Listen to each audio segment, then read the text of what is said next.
Sejam bem-vindos, este é o Menor Minoria Podcast. Quem fala é Gaut Dancônia. Saiba que você está na mídia, que fala de quem mais importa. Você, o indivíduo. E vamos para o nosso 22º episódio. Fala, Fraga, animado?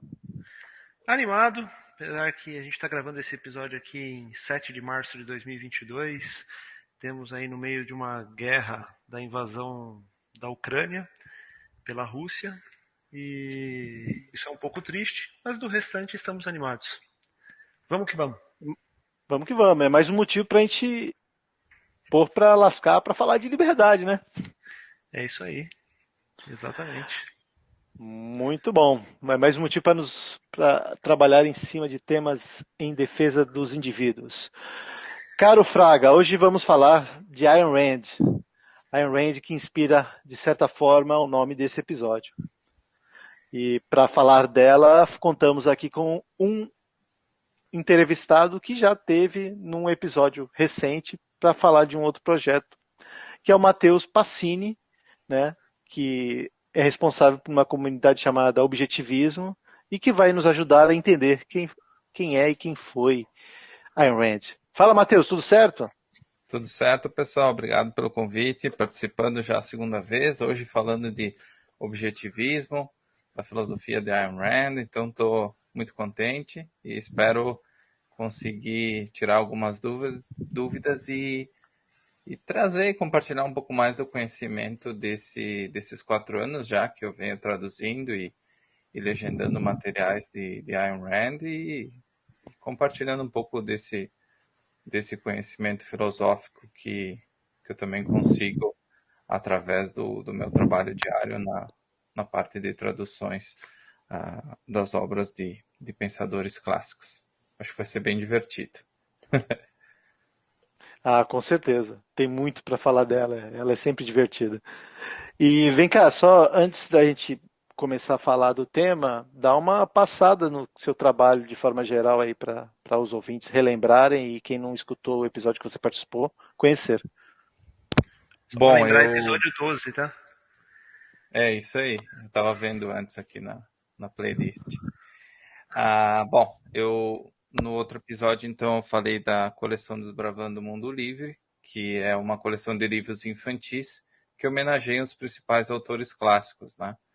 Dentre eles, Bastiat, com a obra Lei, depois Mises, também com Ação Humana, Rothbard e Rand, tema do episódio de hoje, e tantos outros. Já existem 12 edições, né? São livros para crianças de 6 a 12 anos. Então, através deles, os pais conseguem introduzir conceitos relativos ao pensamento liberal para desenvolver essa nova geração que está chegando, né? Então, esse é um dos projetos. O outro é o Objetivismo Brasil, que é o tema do episódio de hoje. E o terceiro é o mestrado em Economia, ou uma UFM Mackenzie, onde que o aluno, então, tem a chance de fazer um dos únicos mestrados em Economia Liberal da América Latina. Então, eu também trabalho com esse terceiro projeto. Então, minha vida é envolvida com essas ideias e também trabalhar com algumas outras instituições no desenvolvimento da escrita e de melhora da produção intelectual geral dos liberais brasileiros. Ah, Basicamente é legal, isso. legal. Não, tem um trabalho árduo aí, faz muita coisa pela liberdade. Bom, Matheus, então vamos lá, vamos começar. Hoje a gente vai falar, de certa forma, da biografia de Ayn Rand e todos os temas relacionados a ela. E vamos lá, quem foi Ayn Rand, Matheus? Ayn Rand ela nasceu na Rússia, né? Ela é conhecida como uma filósofa russo-americana. Americana por quê? Porque ela nasceu na Rússia, estudou na Rússia até os seus 20 e poucos anos, e depois, ao final da década de 20, ela viaja da Rússia para os Estados Unidos com o visto de turista, né, para visitar alguns parentes que tinham emigrado da Rússia um pouco antes, e ela nunca mais retorna à Rússia, né? Então, e o que motivou ela a fazer isso, justamente, foi o fato de que ela viu que na Rússia, da transição czarista para o que depois se tornaria a União Soviética, ela não poderia, de fato, exercer a busca dos seus sonhos, né? Então, esse foi um dos principais motivadores que levaram ela a ir para os Estados Unidos, e ela se destaca, né, como profissional, como romancista e como filósofa nos Estados Unidos ali depois da década de 30. Ela vem a falecer então na década de 80. Que esse tema também tem o parte, ela fica doente, né, no final da vida dela, e esse fato da doença dela gera uma outra discussão bem interessante que a gente vai falar depois. Então, até, comentando sobre a vida dela, até a gente revisando aqui algumas perguntas também que tinham sido enviadas anteriormente. A vida dela, então, como foi? Ela chega nos Estados Unidos, né, com o objetivo de ser uma romancista, uma roteirista famosa. Ela, quando chega, vai para a Califórnia, passa algum tempo com seus parentes, depois, finalmente, ela vai para Hollywood. Lá ela trabalha como praticamente ser uma diarista, né, uma faxineira, e enquanto isso ela já começa a escrever suas primeiras peças de teatro, pois em Hollywood também ela participa de um filme inicialmente, depois ela passa a ser assistente de roteiros, e a partir da década de 30 ela começa a escrever os seus primeiros filmes, né? No caso, filmes curtos, né? E lança ao final da década de 30 o seu primeiro romance, que é Cântico, que a gente vai falar um pouco depois. Anedotas, eu estava pensando aqui alguma coisa mais engraçada da vida dela. Na verdade, não me vem muita coisa em mente, assim, porque tanto a maioria do material disponível, existem alguns documentários a respeito dela, muito interessantes. Ali você consegue um pouco da história, conhecer um pouco da história dela, assim, nesse período onde ela passa pelas dificuldades, e também depois com o primeiro best-seller, que é a Nascente, e depois a consolidação dessa carreira de romancista, que é a Revolta de Atlas. Então tem disponível no YouTube, alguns são pagos, dá para comprar pela Amazon também. Então lá você vai ter um pouco de detalhamento. Mas principalmente o que mais me chama a atenção da vida dela é justamente esse foco, né? E a filosofia dela, o objetivismo é justamente uma filosofia para viver na Terra, que te permite alcançar os seus objetivos, né? Um método, é uma forma de encarar a realidade e a vida que te permite chegar aonde você quer chegar. Então, essa é uma pequena introdução sobre ela. Nós temos, depois até comentando com o Fraga e com o Gaut aqui também, eu vou passar uma lista também de alguns links interessantes de traduções que eu fiz e de vídeos disponíveis para que vocês possam também complementar essa parte mais introdutória, e para a gente poder focar em algumas outras perguntas que eu acho que vocês vão achar mais interessantes. Ô, Matheus, de fato, eu acho que o que mais me surpreendeu e até, de certa forma, me fez rir com Ayn Rand é a reação dos outros às respostas que ela dava nas entrevistas, né? Porque é difícil no mundo atual e no mundo que ela viveu, mesmo no mundo que ela viveu, uma pessoa ser tão direta com a realidade, tão próxima da realidade. Isso surpreende e até aterroriza as pessoas. Não sei se você concorda com essa minha observação. Com certeza, ela não tinha muito rodeio, não. Até sobre as entrevistas, o site Objetivismo Brasil, nosso canal no YouTube, já conta com 6 entrevistas. Nós estamos para publicar uma nova, e aqui um spoiler para o podcast, que a próxima vai ser uma entrevista de 30 minutos, onde ela comenta sobre as diferenças do objetivismo e a filosofia de Nietzsche, né? Que também é uma curiosidade de vários leitores. Então, um Verdade. spoiler aqui por episódio é justamente o lançamento de uma entrevista curta de 30 minutos, onde ela comenta sobre as diferenças entre a filosofia dela e a filosofia de Nietzsche. Mas, claro, as entrevistas é realmente uma experiência para praticamente degustar, como se fosse um bom vinho. Você se diverte, as respostas, muitas pessoas, na hora de fazer as perguntas, já demonstram um viés muito forte contrário a ela, né? Mesmo antes de ouvir a resposta. Então você aprende bastante, especialmente não só pelas respostas serem muito boas, mas pela capacidade que ela tem e não tendo o inglês como língua materna, mas a capacidade que ela tem de sintetizar e de organizar os pensamentos de forma que é invejável. Né? Não deveríamos ter esse sentimento de inveja, mas é uma inveja positiva, né? No caso de que inspira a sempre estar estudando e conhecendo. Né? Cara, e essas entrevistas que vocês traduziram no canal do YouTube do Objetivos Brasil são fantásticas, cara. Eu recomendo a todo mundo que vá lá, assista.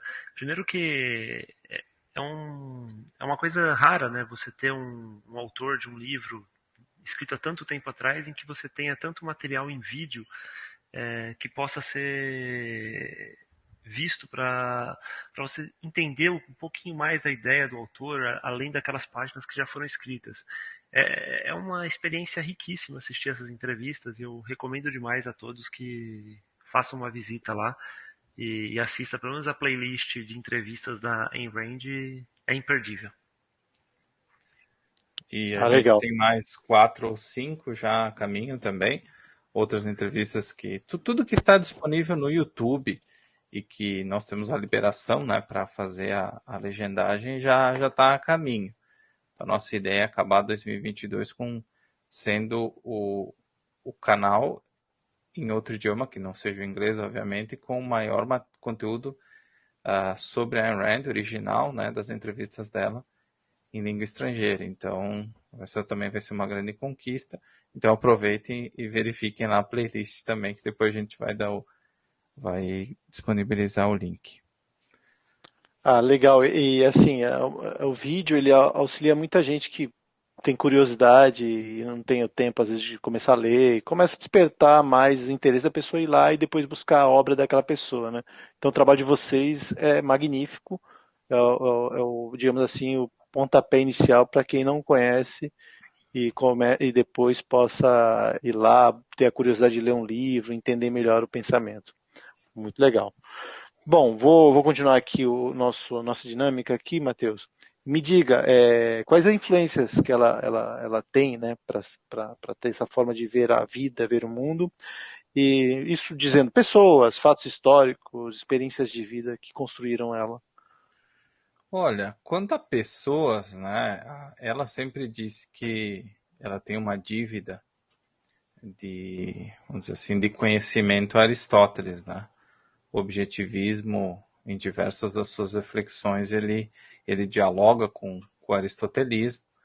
Claro que Rand tem diferenças com Aristóteles, né? Por exemplo, em alguns pontos da epistemologia, da ética, né? Não tem como, na verdade, comparar um autor de 2000 anos atrás, né?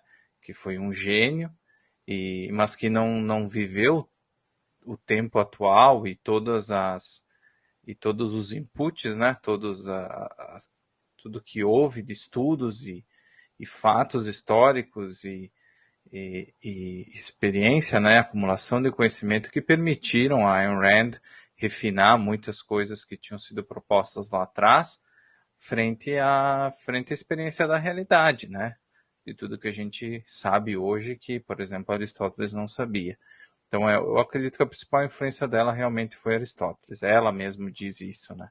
Eu não vejo nenhum outro autor que ela tenha, vamos dizer assim, pego emprestado alguma coisa, né? Ela realmente sempre deixou claro que a principal influência foi Aristóteles. Fatos históricos, então. Bom, o principal fato histórico na vida dela, enquanto ela vivia na Rússia, e que impactou negativamente a visão que ela tinha da União Soviética foi que por 2 vezes a farmácia do pai dela foi expropriada, né? Então eles se mudaram 2 vezes de cidade e das 2 vezes os negócios da família foram expropriados em prol do, entre aspas, né, do bem comum.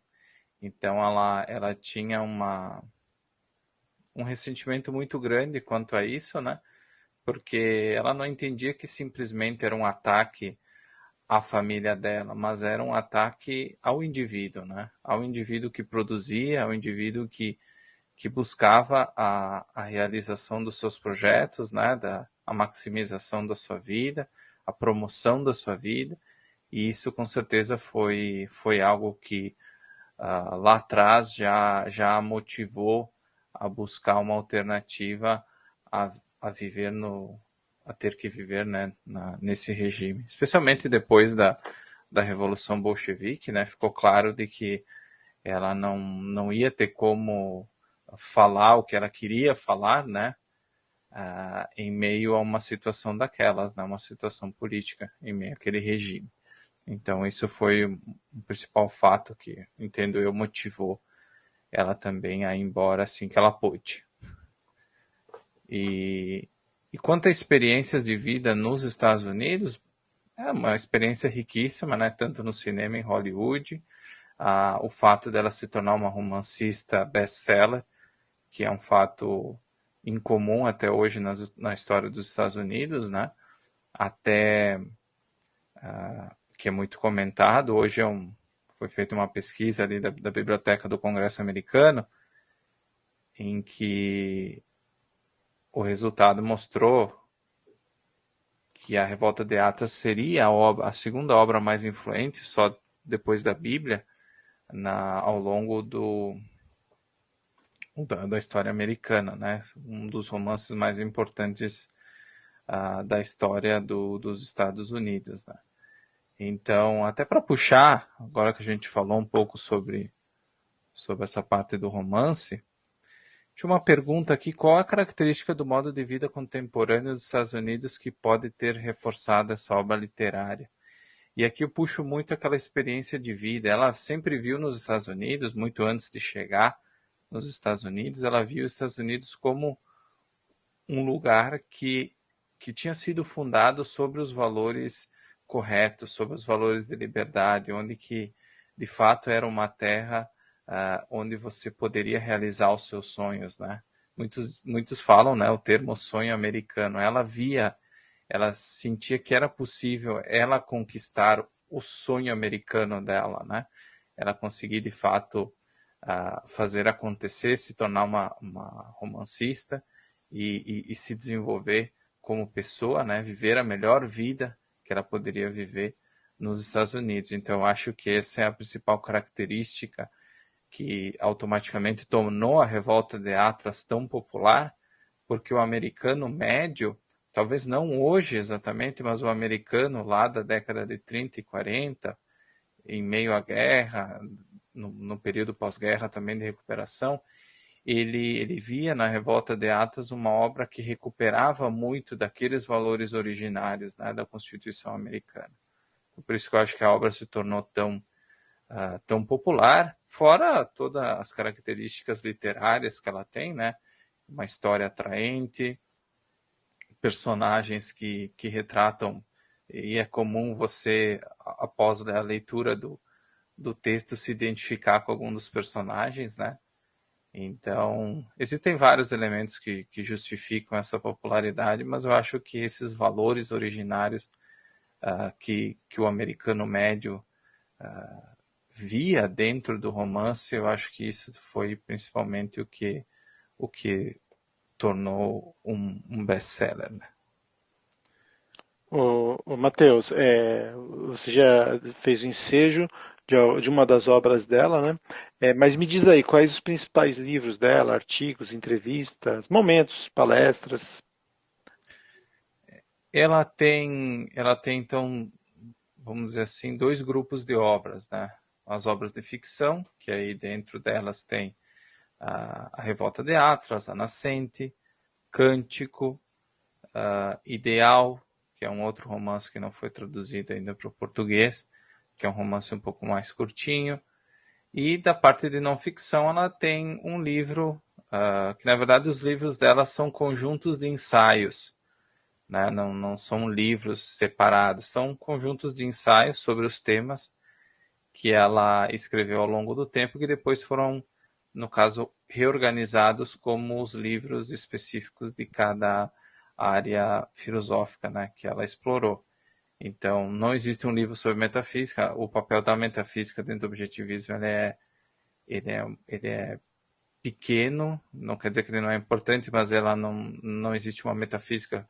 A metafísica não é tão desenvolvida e tão explorada como é, por exemplo, no pensamento religioso, né, onde que a metafísica ocupa um papel central, né, na questão de Deus e tudo mais. Ela tem em epistemologia um livro que foi lançado, a tradução no ano passado pelo Clube Ludovico, né? E depois a Virtude do Egoísmo, que aí todo mundo conhece. Depois disso, um livro sobre política não tem, mas ela tem milhares de artigos a respeito. Um livro sobre política em breve vai sair, mas eu não posso dar um spoiler aí ainda, mas depois a gente pode fazer um programa só sobre isso. E, por último, em estética, que daí tem o Manifesto Romântico, que também é um livro maravilhoso. E, inclusive, recomendo, esse não tem em português ainda, mas é um dos livros mais fascinantes dela, junto com A Virtude do Egoísmo. Mas não esqueçam de ler a Introdução à Epistemologia Objetivista, que foi lançado no ano passado, que é fundamental para entender os outros ramos da filosofia dela. Na verdade, toda a filosofia dela é interligada, não tem como tirar uma parte, né? Como muitas, especialmente no mundo liberal, a gente tem um fenômeno muito curioso que é o cherry picking, né? Que é eu pegar um pedacinho de cada filosofia que eu acho interessante, né? Tudo de uma forma desorganizada. Então eu pego um pouquinho da religião, eu pego um pouquinho do conservadorismo, eu pego um pouco do objetivismo, um pouco do epicurismo, um pouco do estoicismo, e aí eu formo essa massa amorfa que, que no final das contas não consegue ser defendida de uma maneira racional, né? Então é um costume muito comum entre os amigos liberais, né? Mas dentro do objetivismo é um sistema fechado. Você tem um pacote interligado, lógico e racional que você pode estudar e usar como ferramental para a sua vida, que é inclusive uma das perguntas que nós vamos tratar depois ali quando a gente fala de egoísmo racional. Eu queria até aproveitar o ensejo, né? Na entrevista que ela deu em 1959 lá pro Mike Wallace, ele pergunta para ela o que é o randismo, né? E aí ela ela contrapõe dizendo que ela não gosta desse nome, e aí ela reclassifica como objetivismo. E o canal Objetivismo Brasil trata disso e resume aí para os nossos ouvintes aí que não estão acostumados com o que seja isso, o que basicamente significa essa ideia. Olha, o objetivismo é a filosofia que ela propôs, né? Ele contempla os 5 ramos da filosofia, então a metafísica, a epistemologia, a ética, a política e a estética. A Rand não gosta do termo randismo porque ela não entendia que o movimento, que a filosofia que ela tinha criado era algum tipo de culto, né? Como seria cristianismo ou todas essas auto-identificações, né? Com uma figura central, né? Nietzscheanismo ou qualquer outro, voltairismo, enfim, qualquer um desses movimentos onde que você assume o nome, né, da pessoa que criou. Ela entendia que o objetivismo era uma filosofia para viver na Terra, não era uma filosofia para Rand viver na Terra, mas era uma filosofia que qualquer um poderia, se estudando, poderia adotar na sua vida e que tinha sempre a ligação com a realidade, né? Sempre como árbitro final a realidade. Nada passava por, nada era, ela não era racionalista, então ela não entendia que que existia um mundo das ideias que era desconectado da realidade. Ela também não era empirista, como alguns outros liberais também foram, tipo Hayek, onde que a resposta estava simplesmente em dados, né, em aplicações, vamos dizer assim, como é que eu posso formular? Que havia, de certa forma, um desligamento das ideias da realidade, que de certa forma eram ambientes que conflitavam, né? Então, o objetivismo é isso, é uma filosofia para viver na Terra, sempre calcada na realidade, e claro, depois a gente vai desenvolver também um pouco sobre o que ela falou, né? Porque a maioria das pessoas conhece o objetivismo através da discussão do egoísmo racional. Então a gente pode explorar isso com mais detalhe. Isso é uma questão interessante, né? Porque o egoísmo geralmente ele tem uma conotação negativa, né? E ela era muito mal interpretada na minha visão em relação a isso e quase sempre questionada, né? E aí tem uma explicação dela do que qual é a virtude no egoísmo. O que você diz a respeito? Bom, em primeiro lugar, realmente o que você comentou é verdade, né? As pessoas têm uma ideia de egoísmo, uma ideia negativa de egoísmo, porque as pessoas tendem a confundir egoísmo com predação, né? E o que é predação? É quando você explora como um parasita a vida alheia, né? Seja a riqueza alheia, ou os valores alheios, enfim, essa sim é uma coisa negativa, né? E Rand não compartilhava dessa definição. Mas antes de falar do egoísmo em si, né, da virtude do egoísmo, que é o título do livro dela, acho que vale a pena a gente dar um passo atrás e definir um pouco melhor o que é moral, né? Porque o egoísmo racional é a teoria ética que ela criou. Mas de onde é que vem isso, né? De onde é que vem de onde ela tirou isso, afinal, né? Então, o que é um código moral, na verdade? Diferentemente do que a gente vê hoje muito, que é aqueles dilema do trolley, para ver se tu vai matar 4 ou 5 pessoas com o trenzinho, para ela não era, isso não se tratava de ética, né? Esses exercícios práticos ali, de ver quantas pessoas tu ia assassinar com o trenzinho. Ela havia. Para que era um código moral para ela? Era um conjunto de regras ou princípios para guiar as ações de um indivíduo na sua vida. Tá? Era uma coisa realmente prática, né? Não era um ferramental para algum exercício abstrato de livros de filosofia de faculdade. De fato, hoje, quando se fala em ética, em ser ético e ser moral, muito se fala na relação que você tem com os outros, né? Então, como se a moral e a ética fosse só a forma como você lida com o outro. Quando, na verdade, a ética e a moral diz respeito para o objetivismo na relação que você tem consigo mesmo com relação à sua vida, e não com a sua relação com os outros, necessariamente. Apesar, obviamente, de você se relacionar com os outros.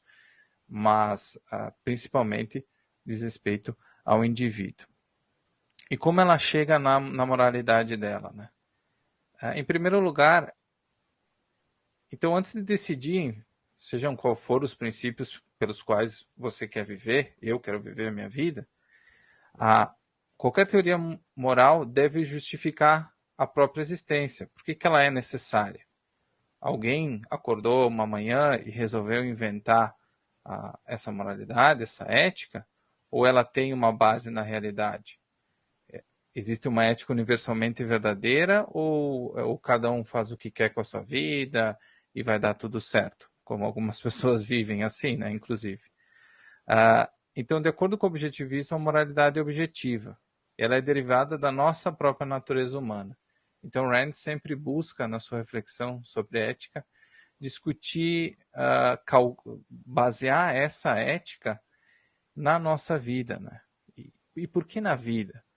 Porque a vida é o padrão de valor. Uma pessoa morta não busca valores, né? Não tem por que ela buscar valores. Uma pessoa que não existe não busca valores.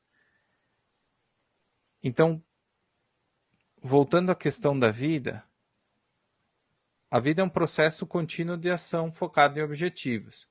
Muitas pessoas acabam vivendo a sua vida como... isso gera muita frustração.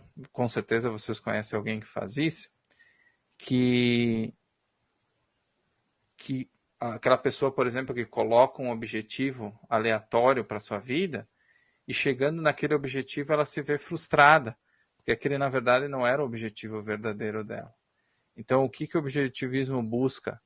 Que você, através da introspecção, através da sua razão, do uso da sua razão, você de fato consiga entender que a busca de valores, ela é um processo contínuo de ação, ela não é sequencial, mas ela é, como se pode chamar, helicoidal, é um processo de ida e volta. Então, daqui a pouco você está num objetivo à frente, você volta para um objetivo que daqui a pouco não era o principal naquele momento. Então, como se fosse um processo de retroalimentação, né? Então, algumas coisas. Então, a definição de código moral, que é esse conjunto de regras.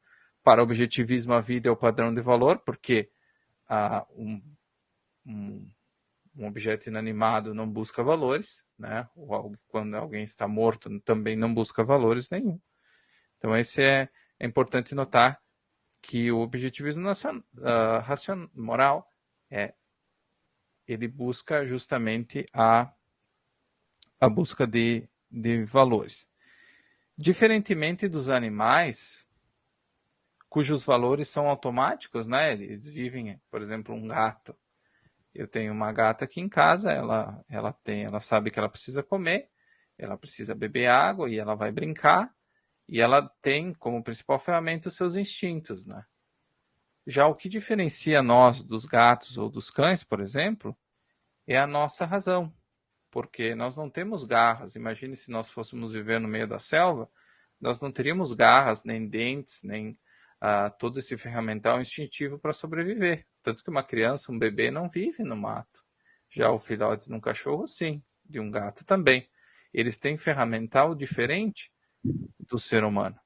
Então esse é um ponto importante. Nós temos que saber usar a nossa razão, que é a nossa principal ferramenta. Se vocês querem fazer alguma pergunta até aqui, tem mais algumas coisas que eu quero comentar, mas para não ficar cansativo. Não, eu acho que só a gente falando do pensamento dela, mas o que isso reflete nas pessoas. As pessoas reagem com espanto, né? E isso ainda é um tabu defender esse tipo de assunto ainda hoje, né? E como você analisa esse comportamento humano, esse espanto? É que hoje, na verdade, a maioria das pessoas, Rand sempre dizia que as pessoas, mesmo sem saber, elas adotam uma filosofia. Hoje, quando você fala de filosofia para o cidadão médio, ele tende a responder com alguma ironia, né? Ah, sim, que bobagem que está falando, né? Isso aí é coisa para filósofo, não tem nada a ver com a minha vida. E, infelizmente, essa postura é a porta de entrada para a irracionalidade, né? Porque daí você adota uma filosofia de uma outra pessoa sem saber e você vai seguindo a sua vida desse jeito atabalhoado, né? Tropicando, aceitando qualquer coisa que os outros te dizem, né? Aqui a sociedade brasileira é muito influenciada, por exemplo, pela religião, pelo altruísmo, que Rand critica muito. Então as pessoas, na verdade, entendem que, por exemplo, se você é cristão, há muito inclusive tem uma parábola na Bíblia que fala sobre os talentos, né? Que você tem que desenvolver seus talentos. Só que os talentos, para a visão de muitas pessoas, são dons, é como presentes que alguém te dá. Se você acredita, né? Como Deus te dá o talento de ser um bom engenheiro e que ao longo da sua vida você até estuda e tal, mas aquela coisa não parece ser sua. Parece realmente um presente que tu ganhou, tu gostou, tu até viveu, trabalhou como engenheiro ali, morreu, mas aquela coisa não fazia parte de ti, parece que não surgiu de ti aquilo, parece que foi algo que tu pegou emprestado. E Rand é totalmente contra isso, ninguém te dá dons ou talentos, né? Isso é desenvolvido, a sua vida é uma busca constante de valores, dentre eles um trabalho produtivo, e tudo isso através da sua razão. E se você separar esse propósito produtivo, por exemplo, da sua vida como um todo, você fica como perder uma perna, né? Aquele pedaço de ti é como se fosse separado de quem é, por exemplo, o Mateus, o Gaut, e isso ela via com muita tristeza, porque tu acaba separando, né? E é muito comum hoje existirem esses tipos de dualidades, né? Por exemplo, vida pessoal e vida profissional, mundo terreno e o paraíso. E todas essas dicotomias elas acabam fatiando o ser humano em diversas partes que não conseguem mais ser unidas. Tem pessoas que vivem as suas vidas inteiras sentindo como se fossem essa falta, essa incompletude, quando na verdade o que justifica esse sentimento é justamente uma filosofia deficiente, né, incorreta, que não se baseia na realidade. Não sei se vocês já passaram por isso ou nas conversas com as pessoas vocês já perceberam esse tipo de coisa. Sim, isso é percebível no comportamento das pessoas, sim. Eu Esse até vou vazio, dar, essa. eu até vou dar um exemplo para vocês. No outro dia tem uma série que até passou no Brasil, se chama Undercover Boss, né? Que seria o chefe oculto, se eu não me engano, que passou no Fantástico. E no início, então, aparece o CEO, né, da empresa, que depois ele vai se disfarçar. E muitos deles dizem assim que eles acabaram, que eles tinham uma vida muito boa, no sentido, eles eram ótimos profissionais, que eles se dedicaram muito à empresa e que depois o casamento não deu certo, eles tiveram filhos, mas daqui a pouco não conseguiram aproveitar esse processo e tudo mais. E a questão não é. E aí muita gente vai olhar para aquilo e vai dizer assim: tu viu, né? Que é só ir atrás de dinheiro, que é só trabalhar, e daí tu deixa a tua família de lado, ou tuas amizades de lado, né? E a avaliação correta é a seguinte, né? Por exemplo, avaliando uma pessoa. Você tem que ter claro quais são os seus objetivos, né? Infelizmente, Rand é um exemplo disso. Ela não teve filhos, né? E nem por isso ela foi uma pessoa infeliz. Ela entendeu que dentro do ritmo de vida dela, dos objetivos que ela tinha, não se encaixava. Ela não teria tempo para criar, para ser uma boa mãe, dentro do que ela considerava ser a reflexão de uma boa maternidade. E muitas vezes as pessoas nesse processo elas se culpam no sentido de que elas tinham que ter sido melhores em casa.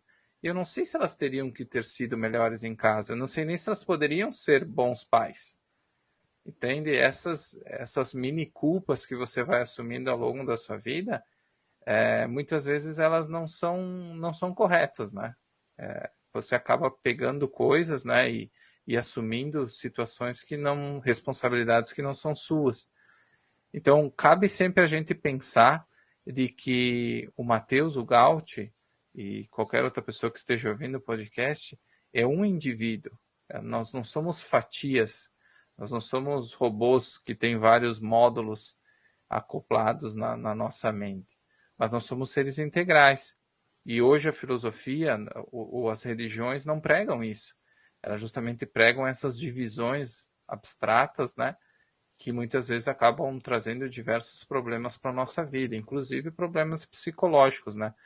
A Covid mostrou justamente o crescimento de casos de depressão, né? E isso não é por acaso, isso é justamente porque as pessoas já vinham com problemas e esse isolamento só maximizou essas contradições que elas já vinham enfrentando nas suas vidas.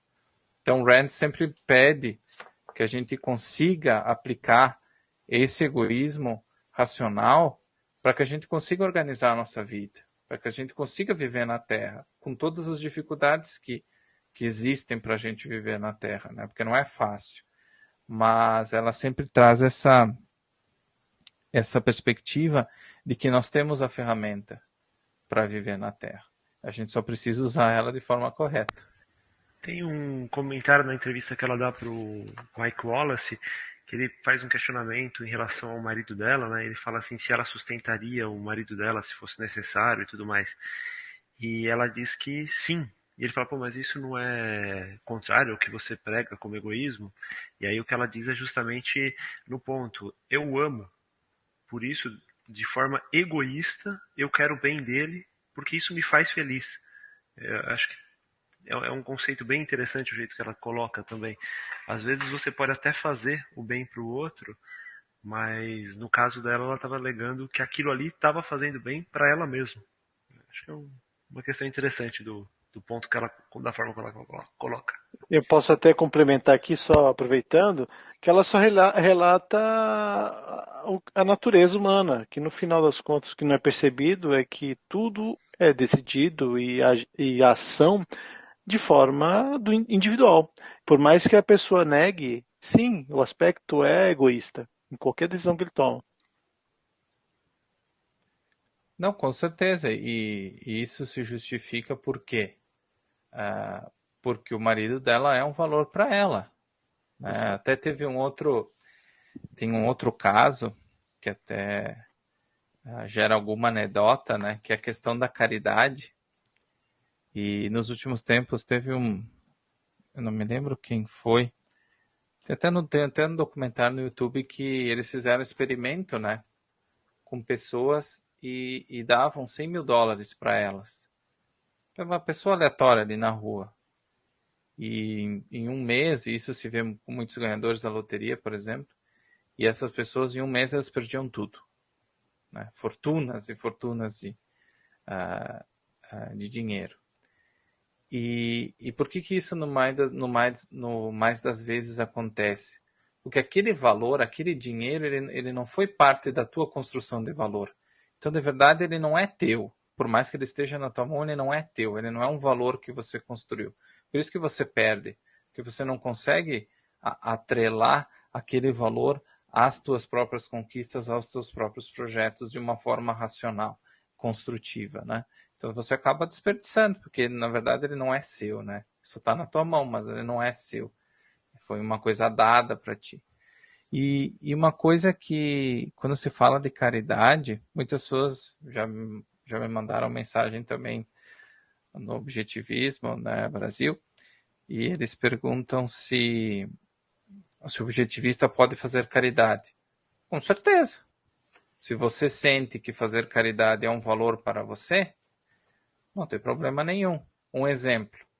Ah, existem várias ONGs, né, que trabalham com atividades, por exemplo, que cuidam dos animais, que auxiliam pessoas com câncer e tudo mais. E eu não quero viver no mundo que as pessoas tenham câncer. Vocês querem? Eu não. Eu não quero. Eu não quero ter que passar por isso. Pode ser que eu venha a passar, mas eu não quero isso. Se eu puder, se eu for uma pessoa que tem o capital, que tem o dinheiro, eu vou investir provavelmente parte do meu dinheiro justamente para que, vamos dizer que se eu passei, ou se algum parente passou, se algum conhecido passou, que a próxima pessoa não passe, porque eu não quero viver nesse mundo. Então, se eu posso se eu posso ter isso como um valor para minha vida, para tornar a vida melhor para mim e para os outros, não tem problema nenhum, eu vou fazer isso, né? Então, esse tipo de caridade é totalmente egoísta, porque ele é um valor para mim, ninguém me obrigou a fazer caridade.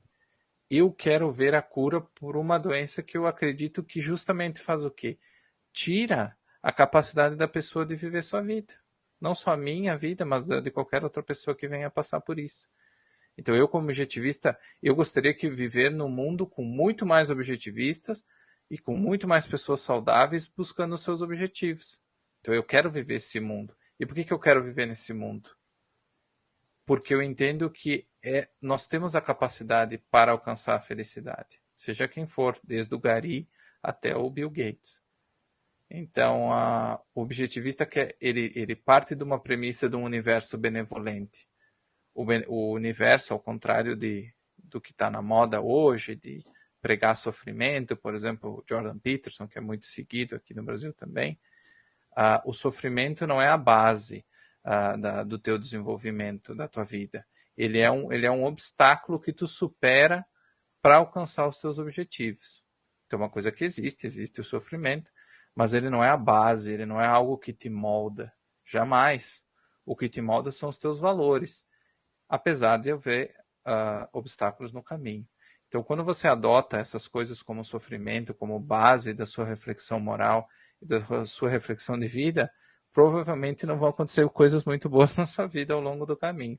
E se quando acontecerem as coisas ruins, você não vai saber lidar, porque de fato você não vai estar acreditando na sua própria capacidade de enfrentar essas coisas. Então, essa é uma lição importante que a gente tem que saber aprender também. O Matheus, vou dar uma guinada aqui e te perguntar sobre as obras, algumas obras, similaridade de uma obra com uma obra da Ayn Rand, que é o Cântico, né? Tá. Em O Cântico, a Rand relata uma distopia, né? Uma distopia futura semelhante a alguns outros livros conhecidos. Aí agora, principalmente nesse período quem está vivendo de guerra, né, do período da crise sanitária, foram muito lidos, que é o 1984, de George Orwell, e o Admirável Mundo Novo, de Huxley. Ela conhecia esses autores? Você tem informação sobre isso? E você cita em algum momento, ela cita em algum momento tem influência deles, tem alguma relação com eles? Olha, na verdade, que eu saiba, ela não teve contato com esses autores, né? O Admirável Mundo Novo foi publicado um pouco antes de Cântico e o 1984 foi depois. Então eles se encaixam dentro de um gênero, né? Que é distopia, mas que eu saiba, ela não teve nenhum contato com esses autores, né? Talvez tem um livro chamado Ayn Rand Marginalia, onde constam as anotações que ela fazia na leitura dos livros. Por exemplo, Ação Humana tem Caminho da Servidão. Então essa é uma curiosidade interessante para quem quiser, pode adquirir na Amazon, não tem tradução em português, mas é um livro bem interessante, traz os comentários privados dela sobre as notas de rodapé que ela fazia sobre essas obras. Quanto aos romances em si, a gente pode trazer algumas semelhanças e diferenças entre as obras, que eu acho que é interessante para o leitor. Para quem já leu, acho que vai entender bem essas comparações. Então, quando se fala de Admirável Mundo Novo, por exemplo, nós falamos de uma sociedade totalitária de alta tecnologia. Ela é uma sociedade totalmente centralizada. Os humanos são produtos de uma linha de produção. Esse paralelo que Huxley faz remete muito à ideia da linha de produção capitalista, né? E no caso, o ser humano nessa obra, ele é geneticamente modificado para exercer uma determinada tarefa. E supostamente nessa sociedade você tem uma estabilidade, né? Não existem muitas pessoas que se revoltam. De modo geral, é uma sociedade estável, né? Esse é um valor que depois, na comparação com o Cântico, fica um pouco estranha. E aí, dentro dessa sociedade que todo mundo é geneticamente modificado, está atribuído a uma tarefa especial, alguns indivíduos, por algum motivo, se rebelam. Mas ao longo da obra não dá para entender muito bem por que exatamente esses indivíduos se rebelaram. Para mim, pelo menos, não ficou muito claro da onde é que veio esse motivo de rebeldia, porque justamente ao ser geneticamente modificado, você esperaria que aquelas pessoas não tivessem acesso ao livre-arbítrio, né? Que elas já fossem de fato programadas como robôs, como é o que a obra busca traduzir. Mas enfim, existem essas pessoas que por algum acaso elas se rebelam.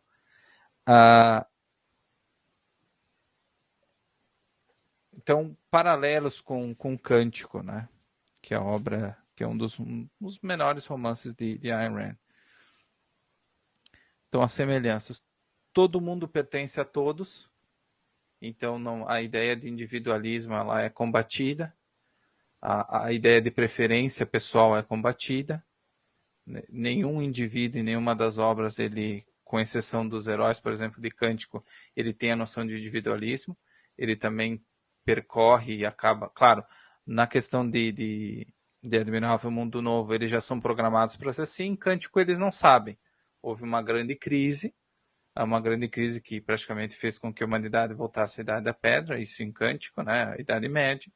Então essas pessoas elas não têm muita noção de individualismo e não tem tecnologia e está tudo dentro do controle desse poder centralizado. Então isso é uma coisa, são características comuns das duas obras. Sociedades coletivistas, não existe a identificação de indivíduo.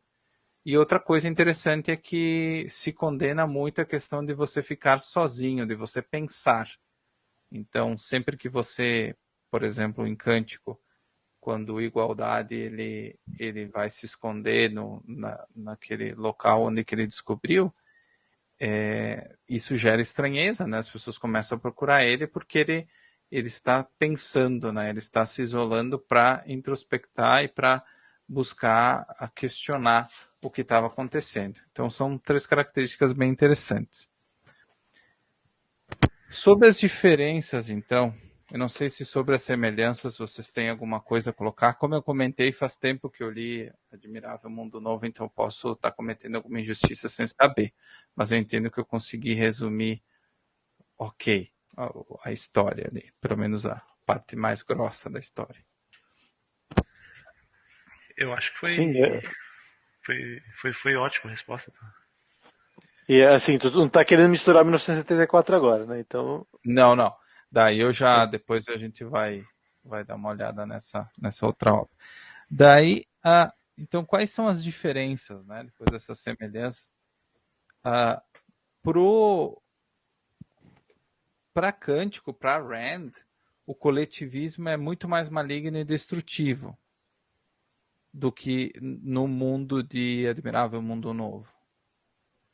Se vocês perceberem, o que o Huxley diz que é que essa sociedade ela desumaniza as pessoas, o que é verdade. Rand também entende que essa sociedade coletivista, que é comum nas duas obras, desumaniza as pessoas, mas para Rand, de fato, destrói as pessoas, né? Porque o fato de você não ter livre-arbítrio, não usar a sua razão e não poder descobrir o seu propósito, é como se você matasse o homem. Quando você fala de Admirável Mundo Novo, não existe necessariamente essa discussão. E outro ponto, a principal diferença é que se você for ver a questão da tecnologia, em Admirável Mundo Novo, a tecnologia e o coletivismo andam de mãos dadas. Eu tenho uma sociedade que é altamente tecnológica e é controlada pelo Estado. Em nenhum momento essa tecnologia tem uma conotação positiva. Ela é negativa. A tecnologia, quando tu lê o livro, diz assim, eu não quero viver nesse mundo que tem tecnologia que clona todo mundo e que não tem livre-arbítrio. Não quero viver nesse mundo, né? E já em Cântico, a tecnologia foi perdida. Justamente o coletivismo gera a perda da tecnologia, a volta ao barbarismo. E que a tecnologia, no final da obra, é o que possibilita, a redescoberta da tecnologia é o que possibilita a vida humana, a que a igualdade possa criar um mundo novo. Então, a visão, no final das contas, é que a tecnologia ela só pode se dar a nível individual através da razão humana. Ela não é uma coisa que simplesmente acontece, eu entendo que seja uma distopia, mas a versão de Admirável Mundo Novo dá um caráter muito negativo à tecnologia. Isso é uma diferença fundamental com Cântico que eu gostaria de destacar. Então, acho que essas são as principais semelhanças e diferenças aqui, rapidinho falando, né? Para a gente não se estender muito. E Agora, passando para uma outra comparação, que é de Cântico com 1984, há semelhanças, então. Ambos tratam de do estado totalitário. Claro que 1984 trata de um estado totalitário não num futuro distante, né? É alguns anos, como se fossem alguns anos à frente da época do que o autor está escrevendo, de 1984. Então não tem esse caráter futurístico assim. Tem elementos futurísticos, né? Que inclusive deram origem a programas que muitas pessoas gostam de assistir hoje, mas, né, a referência ao Grande Irmão e tudo mais, mas BBB? exatamente. Então é bem interessante isso, né? E essa visão e de fato a popularização de programas como esse justamente mostram que que algumas pessoas gostam dessa ideia, né? Dessa vigilância, de buscar estar sendo que não se importam, né? Com essa vigilância e não necessariamente com a sua liberdade de ação, com a sua privacidade, né? Que Rand falava muito, né? Que o que distinguia uma sociedade avançada era justamente a sua preocupação com a privacidade. E no BBB não existe essa privacidade, né? Não existe essa preocupação. Outra coisa que é mostrado nas duas obras e que é bem interessante é que a escravidão da humanidade é acompanhada pela degradação da linguagem. Isso se vê nos dois livros, né? E a gente vê na realidade isso hoje, né? Que a perversão da Verdade. linguagem os conceitos não têm mais significados objetivos. Eu daqui a pouco eu não vou conseguir mais falar contigo, né? Um exemplo, porque eu não vou conseguir me expressar objetivamente sobre alguma coisa, porque aquilo vai estar num mar tão grande de termos e de subjetivismo que até o próprio diálogo vai ser impossível entre a maioria das pessoas, por incrível que pareça, né? Sim, você vê mudando o Então, significado das palavras, exatamente. reduzindo o sexo masculino e feminino E, para uma coisa só, você dificulta a expressão de qualquer ideia. claro, exatamente. A gente tem que lutar pela. Isso no mundo liberal também é uma discussão muito complexa. A questão da objetividade dos conceitos, né? Os conceitos eles têm que remeter à realidade. Se eu não conseguir mais entender a realidade através dos meus conceitos, eles não me servem para nada. Hoje a gente vê essa discussão, por exemplo, também saindo um pouco aqui do romance, mas quando se fala de política monetária, do que é a moeda, né? Qual é a função da moeda? Hoje está se perdendo muito isso, por exemplo, com a MMT e tantas outras teorias, onde que você simplesmente, arbitrariamente, você desvincula a moeda do seu papel na realidade, das suas funções na realidade. E aí se perde, a teoria monetária não presta mais para nada, né? Porque se eu não posso usar uma teoria monetária para entender o que está acontecendo na realidade, ela não serve para nada. Nem o dinheiro serve para nada, porque ele também com o tempo vai perder o seu papel. E aqui eu não falo só do papel moeda, né? Então é um exemplo bem interessante quanto que essa questão da, da, da degradação da linguagem, ela afeta todas as esferas da nossa vida, né?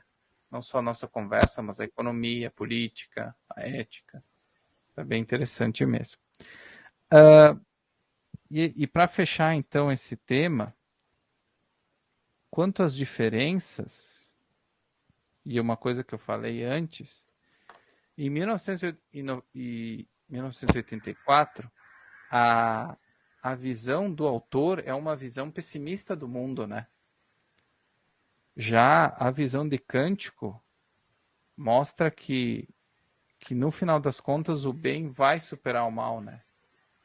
Quando, eu não quero dar spoiler, mas quando a igualdade finalmente chega no determinado local onde ele redescobre determinada coisa,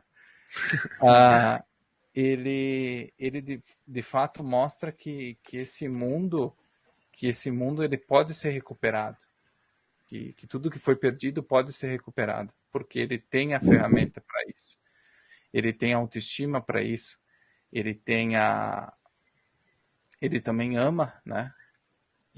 Então ele tem esse conjunto de valores que permitem que ele viva no mundo e que ele vença no final, que o bem, personificado na figura da igualdade, vença. Já em 1984, o que a gente vê no final do livro? Também não quero dar spoiler, mas no final das contas a conclusão é que o mal sempre vai prevalecer. Não importa, não importa o amor, não importa o conflito, né, a resistência que no caso o Winston, né, o principal personagem, tenta, né, impor, né, tenta revelar a verdade dentro das suas atitudes, né, mas no final das contas o que a gente vê é que o próprio Winston, ele não aguenta o tranco, vamos dizer assim, e ele no final das contas, né, acaba sendo a exibição final de que o mal vai prevalecer, não importa o que a Eu não gente digo faça. sempre, mas talvez ali ele mostra que deixou talvez os poderosos irem longe demais e que aí já não tinha mais jeito. Talvez É, eu, que mas talvez sabe exista um que ponto sem volta, talvez ele quis mostrar isso, não sei. pelo menos da vez, pelo que eu me lembro, já faz alguns anos, como eu comentei, mas eu em nenhum momento da primeira vez que eu li, eu achei que ia acabar bem. Eu não tive nenhum motivo para achar que o herói ia prevalecer no final do livro. É interessante quando você lê, porque ele vai ficando cada vez mais deprimente, né? O livro. É Porque fato. tu não vê ele não ele acha que ele tá progredindo nesse objetivo, mas ele tá cada vez mais se entregando, né? Renunciando. Tem um momento quando ele começa aquele namoro com a Júlia, né? Se eu não me engano, que é o nome da outra personagem, que tem um momento que dá um breve momento de esperança de que ele vai conseguir se sair bem daquilo. Mas depois. Aí vai dar começando a dar spoiler, né? Sim, sim. Mas eu digo assim, uma coisa que é importante a gente destacar das duas obras até, é que Rand não acredita que igualdade vai prevalecer porque ela quer que ele prevaleça, porque ele é o herói, né?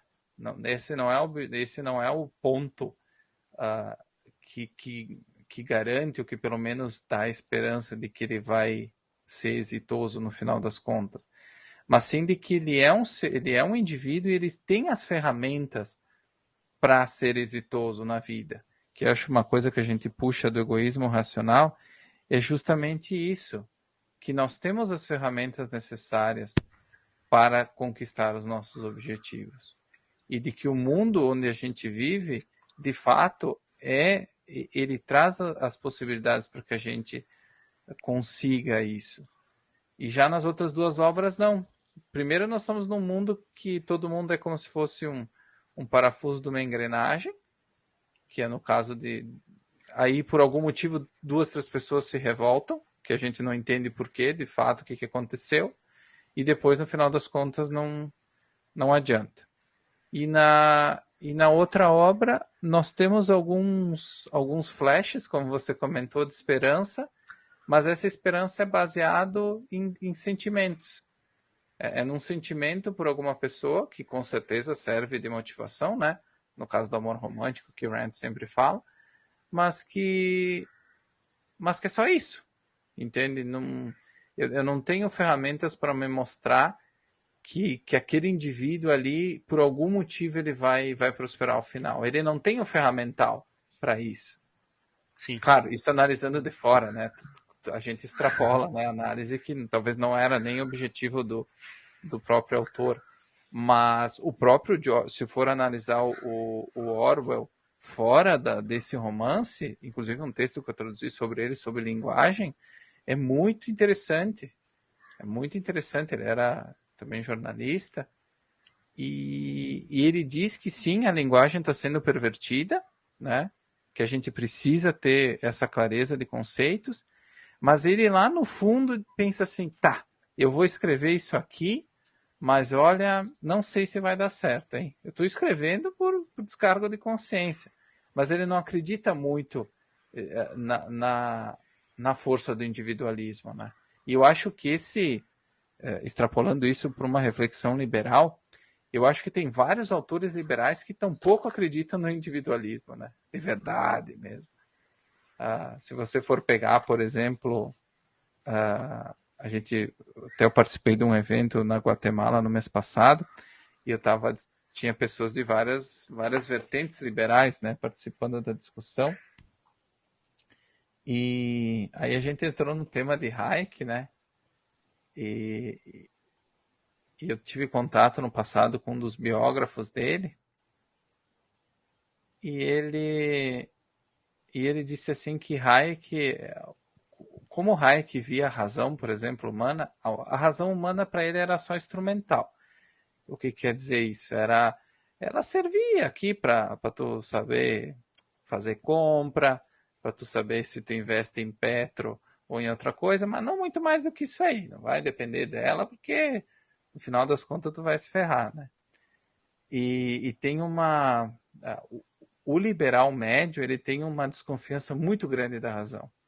Isso por diversos aspectos, por a questão da religião e tudo mais. E eu acho que isso é um grande problema para a gente e nos permite fazer uma ponte com o que nós estávamos falando antes da guerra, né? Que hoje todo mundo diz assim, não, o Putin é mau e ele está invadindo a Ucrânia, isso é agressão, o que está certo, né? Mas a pergunta principal é por que você quer livre? Por que você quer ser livre? Outro dia eu perguntei, até eu legendei uma palestra, uma entrevista que o Fernando Urrich fez, né, com a Maria Chaplia, que é uma estudante ucraniana que vive na Inglaterra, e eu ficava me perguntando, mas afinal, ela falou da história, que a Ucrânia sempre brigou, né, que os ucranianos sempre brigaram com os russos, que tinha mais de 800 anos a Kiev, e que agora eles iam defender a sua pátria. Sim, eu entendo isso, parece lógico, né? Eu também provavelmente defenderia o Brasil se ele fosse atacado. Mas cadê os teus motivos egoístas? Cadê os teus motivos individuais para estar nessa jornada? Porque, em última instância, o que vai significar a resistência de um povo é justamente esse conjunto de valores que tem início no indivíduo, né? Não é... Claro, eu posso compartilhar uma cultura, né? Por exemplo, a cultura brasileira, a cultura ucraniana, mas em última instância o que vai me fazer lutar mesmo até o fim é o valor que eu dou para a minha vida. E não aquilo que outros. você defende a sua casa, a sua família, aquilo que Claro, você quer para os seus filhos. mas isso É isso ninguém que fala. talvez seja a motivação do indivíduo ali de entrar numa guerra desse Eu, tipo. eu comento, eu peço para vocês agora uma pergunta para os entrevistadores. Vocês viram essa reflexão nas mídias sociais da maioria dos liberais brasileiros? Eu não vi. Não tem E é mesmo. importantíssima. Talvez, no momento desse, é que ela tem que ser feita mesmo, né? Exato. Porque realmente, para mim, sinceramente, tá, eu sou ucraniano, eu sempre vi, eu sei que tem todo o problema de me mudar, né? É complicado, trocar de casa e tal. Eu fui trocar de língua, falar outra língua, assim, é bem complicado, não é fácil. Mas se esses são só os teus valores em última instância, será que vale a pena ficar lá brigando? Exato. Eu não sei se vale a pena, sinceramente. Eu acho Será que não que é isso vale? que as pessoas que ficaram lá, de fato, não aqueles que são obrigados a ficar, né? Senão o cara. Sim. Porque no Brasil É. existe pena de morte. A pena de morte no Brasil, o único caso, se eu não me engano, é quando o cara deserda do exército, em período de guerra ou coisa e tal, você pode matar o cara. Então, vamos tirar esse cara que está lá por conta de uma ameaça. Aquele que realmente decide ficar lá para defender aquilo que ele acredita, que ele deseja, é uma reflexão bem profunda do que motiva aquela pessoa a fazer isso, né? É que uma coisa que até a gente não. Quando você fala de valores, a grande dificuldade da gente às vezes é pensar em termos abstratos, né? E Rand sempre defendia que você tem que saber pensar em termos abstratos, mas sempre remetendo à realidade, aos concretos, né? Então, por exemplo, eu vou pensar sobre guerra, sobre a minha vida, mas eu sei que eu vou ter que, se eu quiser proteger meus valores, eu vou ter que daqui a pouco lutar na guerra, no concreto, né? No campo de batalha. E, e como as pessoas têm dificuldade em pensar em termos abstratos, né? Sim. É profundo. Não, por Ia... exemplo, o Putin, né? Ontem, sexta-feira, teve um amigo libertário, tá? Um amigo libertário, que ele me disse assim: esse negócio de libertarianismo também, eu tava louco para ver alguém que fosse lá e matasse aquele Putin, né? Para terminar com essa guerra aí. Isso que ele me falou, um libertário, tá? Eu entendo, mas eu achei estranho, mas ele falou que, esse negócio de libertarianismo também eu queria que fosse alguém lá da SWAT, lá, enfim, do exército americano, forçasse e matasse o Putin. Aí quando tu fala isso, tu pensa assim, não, o problema da Rússia é o Putin. Então, o que eu vou fazer? É matar o Putin. Eu vou resolver. Meu problema já está resolvido. Eu matei o Putin.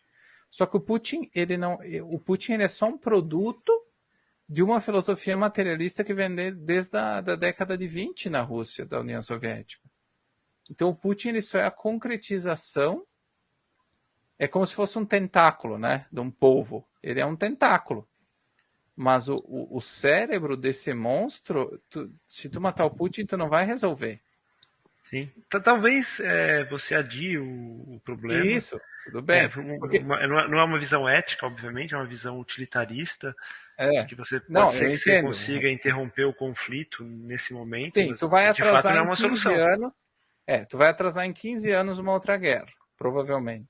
Porque Isso, algo desse tipo. se tu for ver a oposição do Putin, eles são, Novayal, se eu não me engano o nome do cara.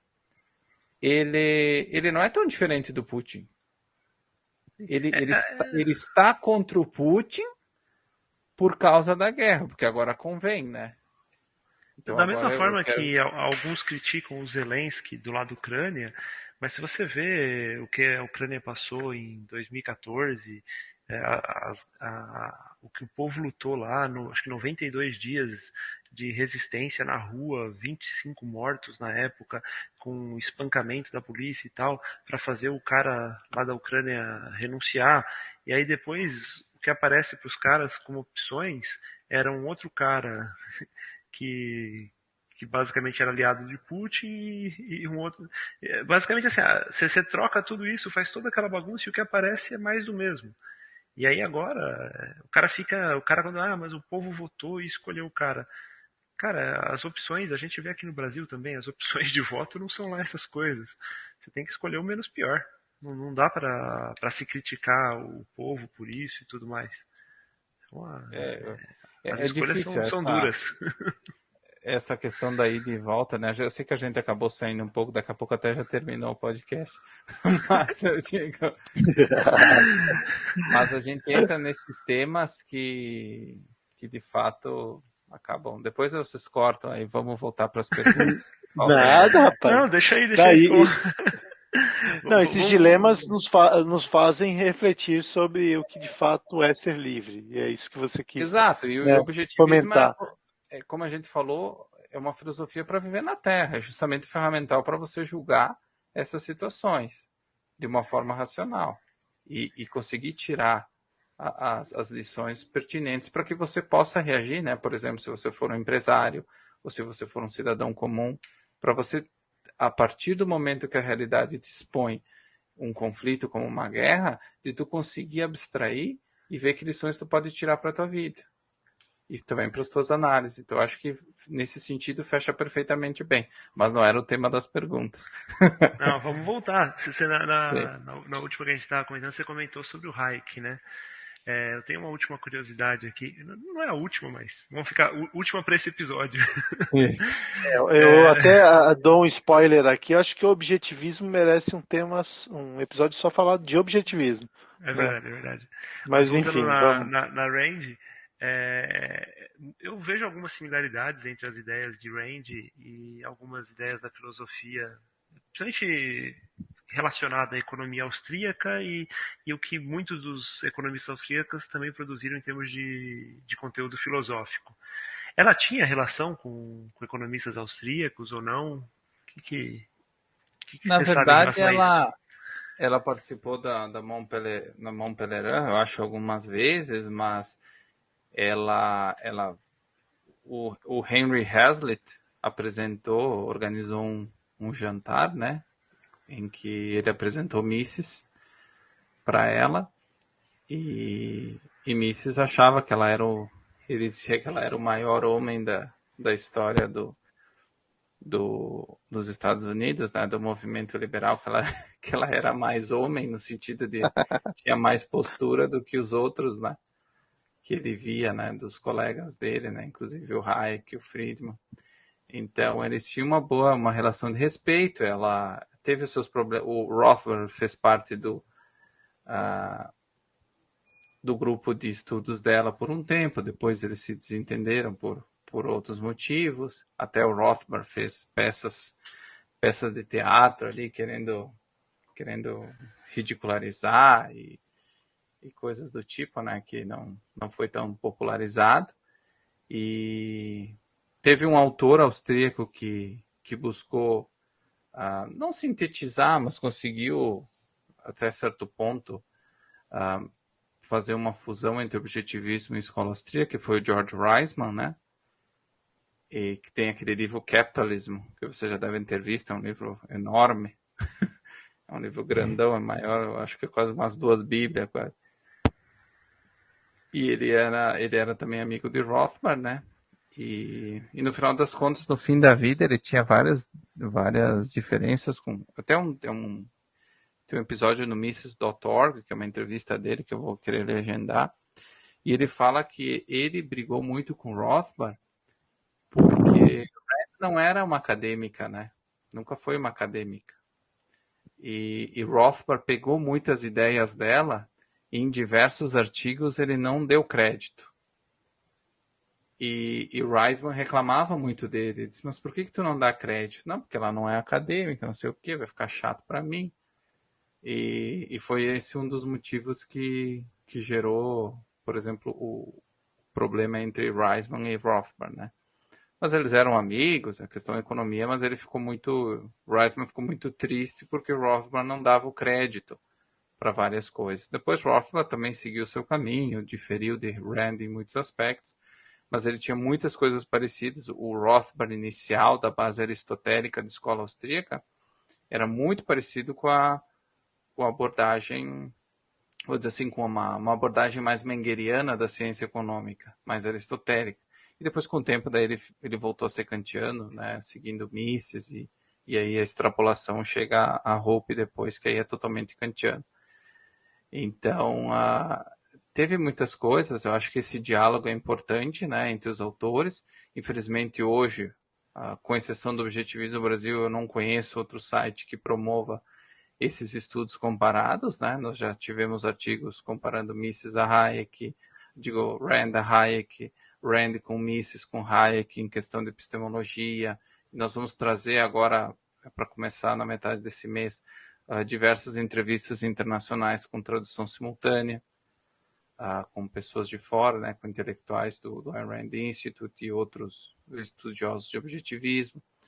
Então, acho que hoje a gente deixa muito a desejar, e eu falei um pouco disso também no outro podcast, que as coisas precisam ser colocadas em pratos limpos, né?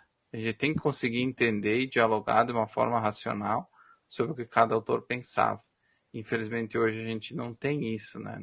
Não tem muito material à disposição, porque não convém para algumas pessoas.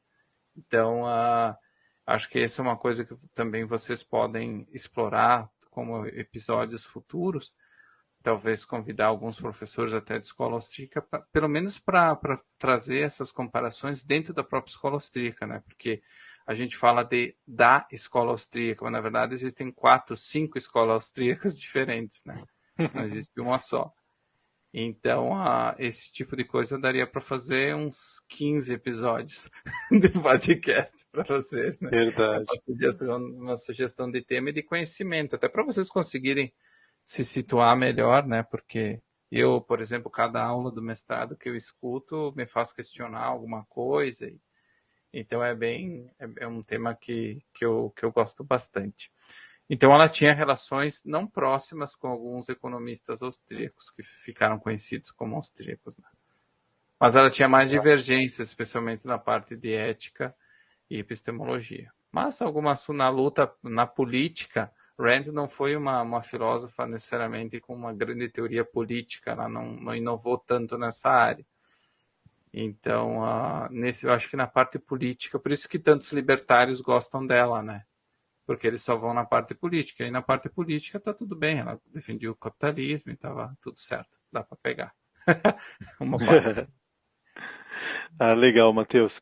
Bom, vamos encaminhando aqui para o final e antes de até me despedir de você e tal, eu queria lembrar que o nome desse podcast é Menor Minoria. E eu queria ler aqui a frase que dá origem, né, a esse nome. A menor minoria na Terra é o indivíduo. Aqueles que negam os direitos individuais não podem se dizer defensores das minorias. Quem disse isso foi Ayn Rand.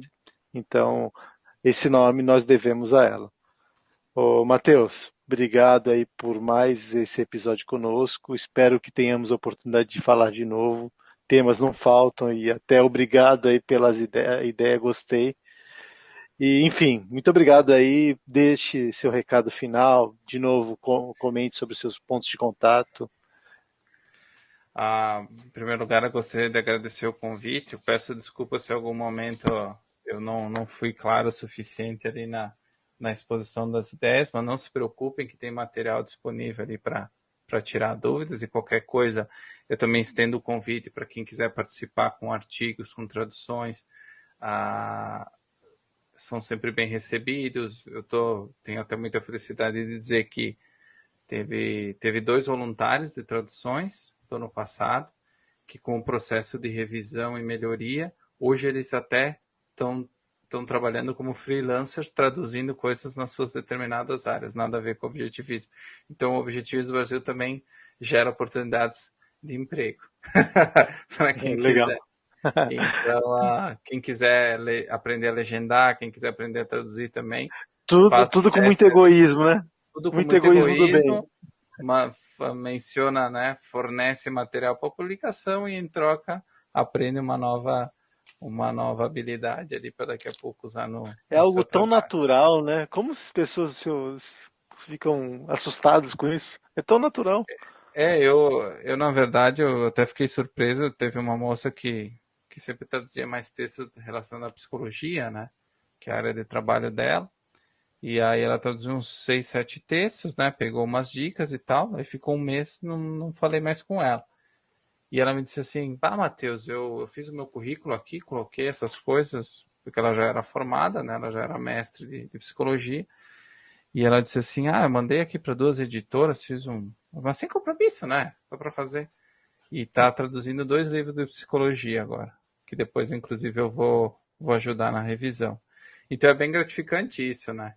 Que daqui a pouco de uma coisa, de uma atividade ali que daqui a pouco você não vislumbrava nenhuma oportunidade maior, conseguiu, no final das contas, usar para a sua vida profissional e se tornar um propósito. Também isso é bem gratificante. Então, quem quiser, pode sempre ter o contato ali, é bem fácil. Tem o Instagram, tem o Facebook, tem o YouTube, então canais de contato não faltam. E sintam-se à vontade para entrar em contato. Agradecer também o convite, obviamente, do podcast. E sempre contem comigo para tudo que vocês precisarem, né? É importante ter essas iniciativas firmes, né? Para que a gente consiga ter um mundo mais livre e bem informado. Valeu, nós que agradecemos, Matheus. Só para lembrar aí para a galera, curta, comenta e compartilha, que isso aí ajuda a divulgar, ajuda a indicar esse conteúdo para os outros. Quem está ouvindo pelo Spotify, não deixa de nos avaliar também. E um grande abraço aí para vocês e até a próxima. Um Obrigado, abração, pessoal. Matheus. Um abraço. Até a próxima, pessoal.